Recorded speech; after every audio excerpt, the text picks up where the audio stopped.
احمد درویش کا کہنا ہے میرے لیے حکم کا درجہ رکھتا ہے۔ اس نے کہا ہے کہ اس کے ساتھ جاؤ، میں آ گیا۔ یہ میرا پیشہ ہے، میں کرائے کا گنہگار ہوں، میں اجرت پر قتل بھی کیا کرتا ہوں، مگر میں جھوٹ نہیں بولا کرتا، میں کبھی پکڑا ہی نہیں گیا۔ احمد درویش مجھے بچا لیتا ہے۔ مجھ میں دوسری خوبی یا خرابی یہ ہے کہ میں عورت کا احترام کرتا ہوں۔ مجھے معلوم نہیں میں ایسا کیوں کرتا ہوں۔ عورت پردہ دار ہوں یا عصمت فروش، میں اس کی عزت کرتا ہوں۔ میں عورت کو دھوکہ نہیں دے سکتا، میں تمہیں بھی دھوکہ میں نہیں رکھوں گا۔ میں تمہیں بتا دینا اپنا اخلاقی فرض سمجھتا ہوں کہ خزانہ تمہارے لیے محل تعمیر کرنے کے لیے نہیں نکالا جا رہا ہے، یہ مصر کی جڑیں کاٹنے کے لیے استعمال ہوگا۔ یہاں صلیبی حکومت قائم کی جائے گی، مسجدوں کو گرجے بنایا جائے گا، اور اگر ایسا نہ ہوا تو یہ خزانہ مصر سے باہر چلا جائے گا۔ مجھے معلوم ہے تمہیں مصر کے ساتھ کوئی دلچسپی نہیں، مجھے بھی نہیں، ہم دونوں پیشے ور ہیں، گناہ ہمارا پیشہ ہے۔ میں تمہیں صرف دو باتیں بتانا چاہتا تھا جو بتا چکا ہوں، ایک بار پھر سن لو، تمہارے حسن اور جوانی کی عمر بہت تھوڑی رہ گئی ہے۔ دوسری بات یہ کہ تمہیں یہ شخص اپنے ساتھ تفریح اور عیاشی کے لیے لایا ہے، اس کی نظر میں تم ایک طوائف ہو، اگر اس نے تم پر کرم کیا تو ایک دو ہیرے تمہارے ہاتھ میں دے دے گا، اور اس نے کسی کے لیے محل تعمیر کیا تو کوئی نوخیز لڑکی ہوگی، وہ تم نہیں ہوگی۔ تمہارے چہرے پر مجھے بال جیسی باریک دو لکیریں نظر آ رہی ہیں جو آج اچھی لگتی ہیں، تھوڑے ہی دنوں بعد یہ گہری ہو کر تمہاری قدر و قیمت ختم کر دیں گی۔ اسماعیل کے ہونٹوں پر مسکراہٹ تھی اور اس کے بولنے کا انداز ایسا تھا جس میں طنز نہیں تھا، دھوکہ اور فریب نہیں تھا، ایک گناہ اپنائیت کی تھی اور ایسی حقیقت جو قدومی نے پہلے کبھی نہیں سنی تھی۔ اسے توقع تھی کہ اسماعیل اس پر ڈورے ڈالے گا، مگر اسماعیل نے اسے ذرا بھی اہمیت نہ دی، اس کے بجائے اسے تاثر دے دیا کہ اس کی حیثیت اہمیت دو روز کی مہمان کی ہے۔ قدومی تو اپنے حسن کی تعریفیں سننے کی عادی تھی، اپنے آپ کو کلوپترا ثانی سمجھتی تھی۔ اسماعیل نے ایسا تاثر پیدا کیا جسے قدومی دھتکار نہ سکی۔ اسماعیل کا انداز ہی ایسا تھا کہ اس کا پیدا کیا ہوا تاثر اس کے دل کی گہرائیوں میں اتر گیا۔ رات گزرتی جا رہی تھی اور قدومی کی آنکھوں سے نیند غائب ہوتی جا رہی تھی۔ وہ اسماعیل کے ساتھ باتوں میں رات گزارنا چاہتی تھی، اس خواہش کو وہ دبا نہ سکی۔ اسماعیل نے اسے مایوس نہ کیا۔ رات کا آخری پہر تھا جب قدومی کی آنکھ لگ گئی۔ اس کی آنکھ کھلی تو اسماعیل کے خیمے میں تھی اور اسماعیل خیمے سے باہر کمبل میں لپٹا سویا ہوا تھا۔ قدومی نے اسے جگایا اور کہا، میں نے خواب دیکھا ہے، عجیب سا خواب تھا، پوری طرح یاد نہیں رہا۔ کوئی مجھے کہہ رہا تھا کہ سلیمان سکندر کے خزانے کی نسبت اسماعیل کی باتیں زیادہ قیمتی ہیں۔ وہ ہنس پڑی، اس کی ہنسی میں رقاصہ کا تصنع نہیں، ایک معصوم لڑکی کی سادگی تھی۔ سورج نکلنے میں ابھی کچھ دیر باقی تھی۔ مارکونی اپنے آدمیوں کو اس سرسبز نشیب کے اوپر اسکیم کے مطابق موزوں جگہوں پر چھپا چکا تھا۔ صبح روشن ہوئی تو نیچے ننگے آدمی اور عورتیں نظر آنے لگیں۔ مارکونی نے اپنے ایک دلیر اور نڈر آدمی کو نیچے جانے کے لیے تیار کر رکھا تھا، اسی ڈھلان سے جس سے اس کا ساتھی لڑک کر نیچے گرا اور اس پر پراسرار قبیلے کی ضیافت بن گیا تھا۔ مارکونی نے اپنے اس آدمی کو نیچے لڑک جانے کو کہا، وہ ڈھلان کے اوپر بیٹھا اور نیچے سرک گیا۔ کچھ آگے جا کر وہ کلا بازیاں کھانے لگا اور زمین پر گر پڑا۔ وہ اٹھ کر چل پڑا۔ تین چار ننگے آدم خوروں نے اسے دیکھ لیا اور اسے پکڑنے کے لیے دوڑے۔ وہ خوشی سے چلا رہے تھے۔ وہ جب اس آدمی کے قریب آئے تو اس پر سے چار تیر نکلے اور ان کے سینوں میں اتر گئے۔ ادھر سے دو اور ننگے مرد دوڑے آئے، وہ بھی تیروں کا نشانہ بن گئے۔ مارکونی نے اوپر ایک چٹان کے ساتھ ایک رسا بندھوا دیا تھا جسے اس نے دالان سے پھینک کر اپنے آدمیوں سے کہا کہ اسے پکڑو اور سب ایک دوسرے کے پیچھے اتر جائیں۔ وہ نیچے چلے گئے۔ مارکونی نے اوپر سے رسا کھول کر نیچے پھینک دیا اور ڈھلان سے لڑکتا ہوا نیچے چلا گیا۔ یہ سارا گروہ تلواریں نکال کر آگے کو دوڑ پڑا۔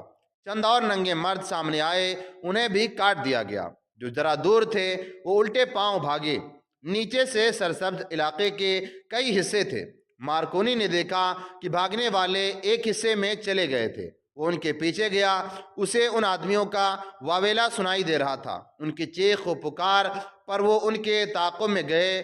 اس کے باقی آدمی خون خرابہ کر رہے تھے، وہ خود ان دو آدمیوں کے تعاقب میں رہا۔ تھوڑی ہی دور اسے آدمی نظر آ گئے، وہ اب دو نہیں تین تھے، وہ تینوں ایک چٹان پر چڑھ رہے تھے۔ مارکونی نے ان کے پیچھے دوڑتے کچھ فاصلہ رکھا، وہ تینوں چٹان کی دوسری طرف اتر گئے، وہ بھی چٹان پر چڑھ گیا۔ دوسری طرف اسے سیاہ پہاڑی کا دامن نظر آیا، وہاں ایک غار کا دہانہ تھا جس میں سے جھک کر گزرا جا سکتا تھا۔ مارکونی اس غار میں چلا گیا، اس نے تلوار ہاتھ میں لے رکھی تھی، اندر سے غار کھلتا جا رہا تھا، اسے اس میں کسی کے دوڑنے کی ہلکی ہلکی آہٹ سنائی دے رہی تھی۔ یہ دوڑتا گیا، یہ غار نہیں سرنگ تھی، جو معلوم نہیں قدرتی تھی یا فرعون ریمنس نے مرنے سے پہلے بنوائی تھی۔ سرنگ کے کئی موڑ تھے اور اندر گھپ اندھیرا، اسے بولنے کی آوازیں بھی سنائی دیں۔ وہ دوڑتا گیا اور اسے دور سامنے ایک روشنی کا ایک گولا دکھائی دیا، اس میں اسے تین آدمی دوڑتے دکھائی دیے۔ وہ غار کا دوسرا دہانہ تھا، وہ انہیں قتل نہیں کرنا چاہتا تھا، اس کی اسکیم کامیاب ہو رہی تھی۔ وہ تینوں غار سے نکل گئے، وہ بھی غار سے نکل گیا، تینوں میں ایک آدمی گر پڑا۔ مارکونی نے جا کر دیکھا، یہ وہی بوڑھا آدمی تھا جس نے اسے اس روز دیکھا تھا، جس روز اس کا ساتھی نیچے گر پڑا اور آدم خوروں کے ہاتھوں مارا گیا تھا۔ وہ بہت ہی بوڑھا تھا، زیادہ دوڑ نہیں سکتا تھا۔ غار سے باہر ریتیلے اور پتھریلے ٹیلے اور چٹانیں تھیں، ایک طرف سیاہ پہاڑ دور اوپر تک چلا گیا تھا۔ مارکونی نے بوڑھے کو سہارا دے کر اٹھایا اور اس کے بھاگتے ہوئے دو آدمیوں کی طرف اشارہ کر کے اشاروں میں اسے سمجھایا کہ ان آدمیوں کو واپس بلاؤ۔ بوڑھے نے انہیں پکارا، وہ رکے تو انہیں اپنی طرف بلایا۔ اس نے مارکونی کے ساتھ تھے مصری زبان میں بات کرتے ہوئے کہا، میں تمہاری زبان بولتا اور سمجھتا ہوں، مجھے قتل کر کے تمہیں کچھ حاصل نہیں ہوگا۔ مارکونی بھی مصری زبان بولتا اور سمجھتا تھا۔ اس نے بوڑھے سے کہا، میں تمہیں قتل نہیں کرنا چاہتا، تمہارے ان آدمیوں کو بھی قتل نہیں کروں گا، مجھے باہر جانے کا راستہ بتا دو، کیا تم یہاں سے نکلنا چاہتے ہو؟ بوڑھے نے پوچھا، ہاں۔ مارکونی نے جواب دیا، میں تمہاری بادشاہی سے نکل جانا چاہتا ہوں۔ بوڑھے نے اپنے آدمیوں سے کچھ کہا، وہ دونوں بہت ہی ڈرے ہوئے تھے۔ بوڑھے نے مارکونی سے کہا، ان کے ساتھ جاؤ، یہ تمہیں سیدھے راستے پر ڈال دیں گے، تم بھی ساتھ چلو۔ مارکونی نے کہا، یہ دونوں مجھے غلط راستے پر ڈال دیں گے۔ بوڑھا ساتھ چل پڑا، وہ دو ٹیلوں کے درمیان سے گزرے، ایک ٹیلے کے اوپر گئے اور ایسی ہی کچھ بھول بھلیوں میں سے گزر کر وہ کھلے صحرا میں پہنچ گئے۔ مارکونی نے دیکھا کہ کسی کے وہم و گمان میں بھی نہ آ سکتا تھا کہ یہاں کوئی راستہ ہے جو اندر کی پراسرار دنیا میں لے جاتا ہے۔ بوڑھے نے اسے کہا، تم اب چلے جاؤ، ورنہ خدا کا قہر تمہیں بھسم کر دے گا۔ مارکونی نے تینوں کو اپنے ساتھ لیا اور یہ کہہ کر اپنے ساتھ واپس لے گیا کہ وہ اپنے آدمیوں کو بھی باہر لائے گا۔ مارکونی کے ہاتھ میں ننگی تلوار تھی جس پر وہ تینوں ڈر رہے تھے، وہ اس کے ساتھ چل پڑے۔ مارکونی نے راستہ اور اس کے موڑ اچھی طرح دیکھ لیے تھے۔ وہ پھر غار کے دہانے میں داخل ہوا اور اس میں گزرتے سرسبز دنیا میں پہنچ گئے۔ بوڑھا اسے اس جگہ لے گیا جہاں مارکونی کے ساتھی کو بھون کر کھایا گیا تھا۔ مارکونی کے ساتھی اسے ڈھونڈ رہے تھے، کئی ایک ننگی لاشیں پڑی تھیں، بچوں کو بھی قتل کر دیا گیا تھا۔ بوڑھے نے یہ قتل شاید پہلے کبھی نہیں دیکھا تھا۔ وہ ایک گیا اور بڑے تحمل سے مارکونی سے پوچھا، ان بے گناہوں کو کاٹ کر تم نے کیا پایا، اور تم ہمارے آدمیوں کو بھون کر کھا گئے تھے؟ مارکونی نے پوچھا، اس نے تمہارا کیا بگاڑا تھا؟ سلطنت میں آ کر اسے ناپاک کر دیا تھا، وہ گنہگار دنیا کا انسان تھا۔ بوڑھے نے کہا، اس نے ہمارے مقدس، تم لوگ یہاں کیوں رہتے ہو؟ مارکونی نے پوچھا، فرعون ریمنس دوم کا مدفن کہاں ہے؟ مدفن کہاں ہے؟ میں ان دو سوالوں کا جواب نہیں دوں گا۔ بوڑھے نے جواب دیا۔ مارکونی نے اپنی آدمیوں میں سے کہا کہ ان کی عورتوں کو لے جاؤ۔ اس نے حملے سے پہلے اپنی آدمیوں سے کہہ دیا تھا کہ وہ کسی عورت کو قتل نہ کریں اور نہ چھوڑیں، انہیں ارغمال کے طور پر پکڑ لیں۔ مارکونی کے ساتھی 10-11 عورتوں کے سامنے لے آئے، ان میں 2-3 بوڑھی، باقی سب جوان، نوجوان اور 2-3 کمسن بچیاں تھیں۔ وہ مادرزاد ننگی تھیں، ان کے رنگ گندمی اور صاف تھے، شکل و صورت بھی سب کے اچھی تھی، ان کے بال کمر تک گئے تھے اور ان میں چمک تھی۔ کیا تم پسند کرو گے کہ تمہاری عورتوں کو تمہارے سامنے بے عزت کر کے انہیں قتل کر دیا جائے؟ مارکونی نے بوڑھے سے پوچھا، کیا تم اس سے پہلے مجھے قتل نہیں کرو گے؟ بوڑھے نے پوچھا۔ نہیں، مارکونی نے جواب دیا۔ سنو گنہگار دنیا کے انسان، بوڑھے نے کہا، تمہاری عورتیں کپڑے میں ڈھکی رہتی ہیں، تم انہیں پردے میں چھپا کر رکھتے ہو، مگر وہ بے حیائی سے باز نہیں آتی۔ تم عورت کی خاطر سلطنت قربان کر دیتے ہو، عورت کو نچاتے ہو اور انہیں گناہوں کا ذریعہ بناتے ہو۔ ہماری عورتیں ننگی رہتی ہیں مگر بے حیائی نہیں کرتی۔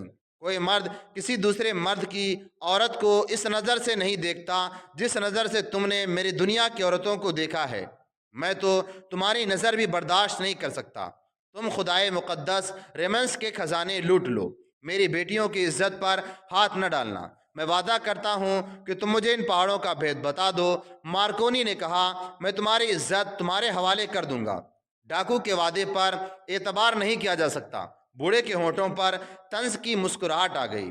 اس نے کہا، جس آدمی کے دل میں دولت کا لالچ ہوتا ہے اس کی آنکھ میں غیرت نہیں ہوتی۔ اس زبان پر وعدے آتے ہیں اور اسی زبان سے وعدے ٹوٹ جاتے ہیں۔ تم اس دنیا کے انسان ہو جہاں دولت پر اپنی بیٹیاں قربان کی جاتی ہیں۔ تمہارے جسم سے مجھے سمندر پار کی بو آتی ہے۔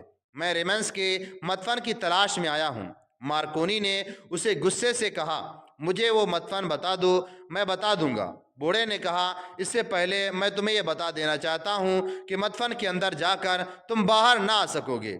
کیا تمہارے آدمی اندر چھپے ہوئے ہیں کہ مجھے قتل کر دیں گے؟ نہیں، بوڑھے نے کہا، تمہیں قتل کرنے کے لیے میرے پاس کوئی آدمی نہیں رہا۔ تمہارے اپنے آدمی تمہیں قتل کریں گے۔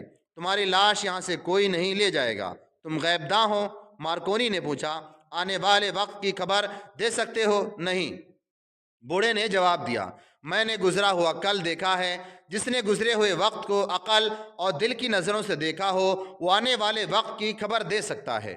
موت تمہاری آنکھوں میں آ کر بیٹھ گئی ہے۔ مارکونی نے قہقہا لگایا، تم جنگلی ہو بوڑھے، مجھے بتاؤ وہ مدفن کہاں ہے جس کی تلاش میں میں اتنی دور سے آیا ہوں؟ تمہارے سامنے ہے۔ بوڑھے نے کہا، وہ اوپر جاؤ۔ مارکونی نے کچھ سوچا اور اپنے ساتھیوں سے کہا، ان عورتوں کو عزت سے رکھو اور اس بوڑھے کے ساتھ گپ شپ لگاتے رہو اور اس کے ان دونوں آدمیوں کو بھی کچھ نہ کہنا۔ ان کے ساتھ دوستی پیدا کر لو۔ میں قدومی اور اسماعیل کو لینے جا رہا ہوں۔ اسی راستے پر چل پڑا جو سرنگ میں سے گزر کر باہر جاتا تھا۔ نیکسٹ پارٹ انشاءاللہ العزیز کل۔